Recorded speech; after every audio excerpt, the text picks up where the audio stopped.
France. Europe 1. Le journal de 8h, Maël Hassani, bonjour. Bonjour Thomas, bonjour à tous. L'antisémitisme décomplexé au point de s'en prendre à la mémoire d'un défunt. Un olivier planté en hommage à Ilan Halimi a été tronçonné dans la nuit de mercredi à jeudi à Épinay-sur-Seine, en région parisienne. Ilan Halimi, c'est ce jeune homme de confession juive séquestré et torturé à mort par le gang des barbares en 2006. Alors face à cet acte ignoble, c'est toute une ville qui est sous le choc. Jacques Serret.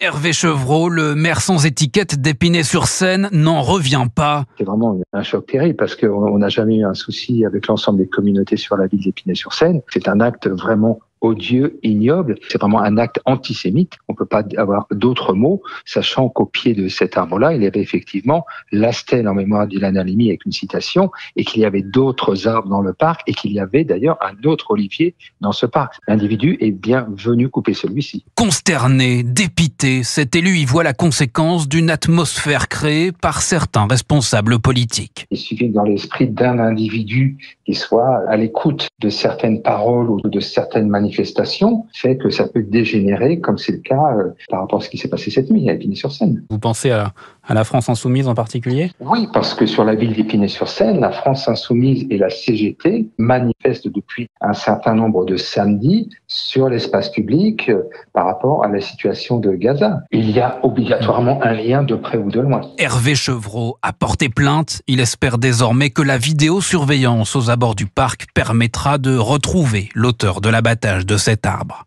Jacques Serret et réaction de la ministre de la lutte contre les discriminations, Aurore Bergé. L'antisémitisme ne sera jamais banal. Il est un poison et nous ne le laisserons pas se propager, promet-elle. Une enquête ouverte pour menaces, violences ou actes d'intimidation. Une semaine après l'annulation de la projection du film Barbie à Noisy-le-Sec en région parisienne.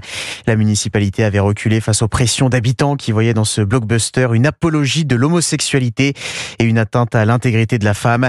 Le ministre de l'Intérieur, Bruno Retailleau, dénonce des revendications communautaires visant, je cite, à halaliser l'espace public. L'autopsie réalisée sur l'un des 4 corps découverts dans la Seine mercredi semble confirmer l'hypothèse d'un décès d'origine criminelle. C'est ce qu'indique le parquet de Créteil qui ouvre une enquête pour homicide volontaire. Les corps ont été repérés par hasard avant-hier au niveau de Choisy-le-Roi dans le Val-de-Marne, Jean-Baptiste Marty. Oui, par une personne qui était à bord d'une rame du RERC. C'est en regardant par la fenêtre d'un wagon au-dessus du fleuve qu'elle a donc aperçu un corps flotter. Les policiers sont avertis. Une brigade fluviale se rend sur place. Ils naviguent dans une zone sur environ 50 mètres et découvrent un deuxième corps en bordure du quai. Mais l'horreur ne s'arrête pas là. Les policiers tombent sur 2 autres cadavres quelques minutes plus tard. Selon les informations d'Europe 1, 3 des victimes seraient de type africain, la 4e de type nord-africain. L'un d'entre eux était dénudé, les autres habillés. Ils ont été transportés à l'Institut médico-légal à Paris pour déterminer les circonstances de leur mort. Ce que l'on sait aussi, c'est que ces corps étaient en état de décomposition avancée.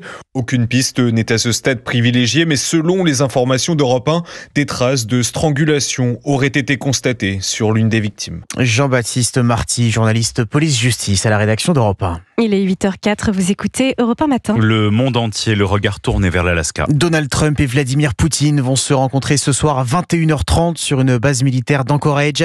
Un sommet historique et potentiellement décisif pour acter un cessez-le-feu en Ukraine. Le grand absent, c'est bien sûr Volodymyr Zelensky qui redoute d'être contraint d'abandonner des territoires conquis par les Russes. Alexis Bourdon, même s'il n'est pas en Alaska, le président ukrainien pourrait perdre très gros aujourd'hui. Oui, l'avenir de l'Ukraine se joue pour l'instant. Sans l'Ukraine, Volodymyr Zelensky redoute qu'un accord défavorable soit trouvé à des milliers de kilomètres de Kiev et que Washington penche du côté des exigences de Moscou. Dans le même temps, Volodymyr Zelensky risque d'être fragilisé au sein même de son pays à l'issue de cette séquence diplomatique. Si au début de la guerre, 90% des Ukrainiens affichaient leur confiance en leur chef de guerre, aujourd'hui, ils ne sont plus que 58%. Régis Le Sommier, directeur de la rédaction d'Omerta. Volodymyr Zelensky apparaît comme celui qui n'a pas de solution pour l'Ukraine, en fait, et qui dit pas de solution, dit la poursuite de la guerre avec la perspective que les Russes aillent encore plus loin, prennent encore plus de territoire. Et après plus de 3 ans de conflit, l'opinion publique ukrainienne commence à se diviser. Selon l'Institut international de sociologie de Kiev. 38% des Ukrainiens pensent que le pays devrait céder une partie de son territoire en échange de la paix tout en préservant son indépendance.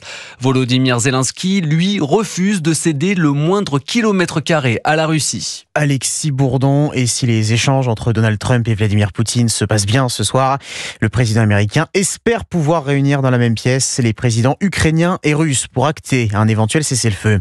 Nouvel échec dans les négociations pour lutter contre la pollution plastique à l'échelle mondiale.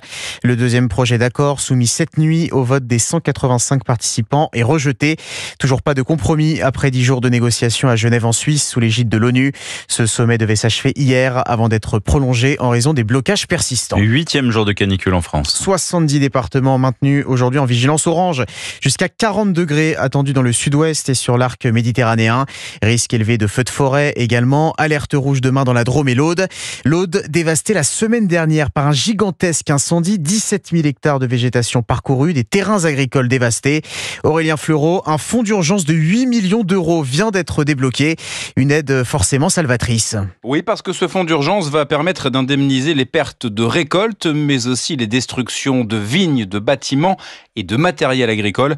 Pour Franck Saillant, secrétaire général du syndicat des vignerons de l'Aude, c'était tout simplement une question de survie. Comme ce n'était pas un risque assurable, il fallait absolument apporter des réponses à ces vignerons qui allaient se retrouver sans revenus cette année. On va pouvoir annoncer tout ça aux vignerons les plus impactés. C'était un fonds d'urgence qu'il fallait pour répondre aux questions des vignerons sinistrés et qui avaient tout perdu dans l'incendie. Au niveau des récoltes, on devrait pouvoir déjà répondre aux cas les plus urgents et les plus désespérés. De ce côté-là, on peut quand même se féliciter de l'annonce qui a été faite. Et c'est désormais la préfecture de l'Aude qui va gérer les dossiers en urgence. La ministre de l'Agriculture, Annie Genevard, a également annoncé la mise en place d'un dispositif fiscal pour exonérer de taxes foncières les viticulteurs sinistrés, ainsi qu'une avance qui pourra aller jusqu'à 10 000 euros. Aurélien Fleureau du service économie d'Europe 1.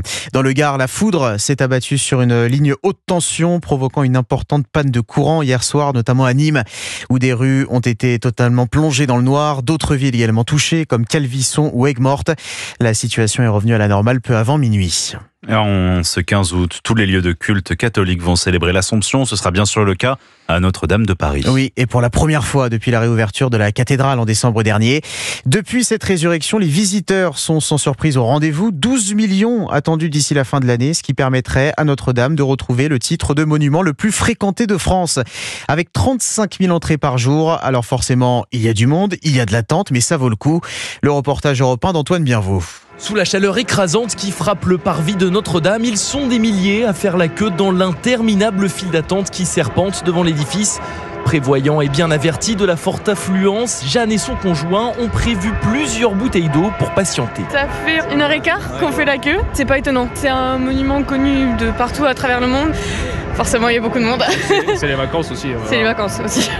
On est contents. Une longue attente qui en vaut néanmoins la chandelle selon Alain, touriste venu de Bretagne. On s'attendait à trouver quelque chose de trop neuf et au final, la luminosité est relativement faible. Donc on n'a pas l'impression de ce choc d'une pierre blanche. Vraiment très content d'avoir vu cette restauration faite par des Français et tous ces métiers d'art. Vraiment très bien. Une restauration réussie qui permet aussi aux catholiques, comme Jacques, originaire de Moselle, d'enfin retrouver Notre-Dame pour le 15 août. Je suis croyant, je suis catholique pratiquant, donc je suis très heureux d'être ici pour le 15 août. Ça me permet de renforcer ma foi qui est déjà assez élevée. Et comme tous les visiteurs, avant de repartir, il immortalise l'instant par une dernière photo avec en toile de fond la cathédrale illuminée par le soleil.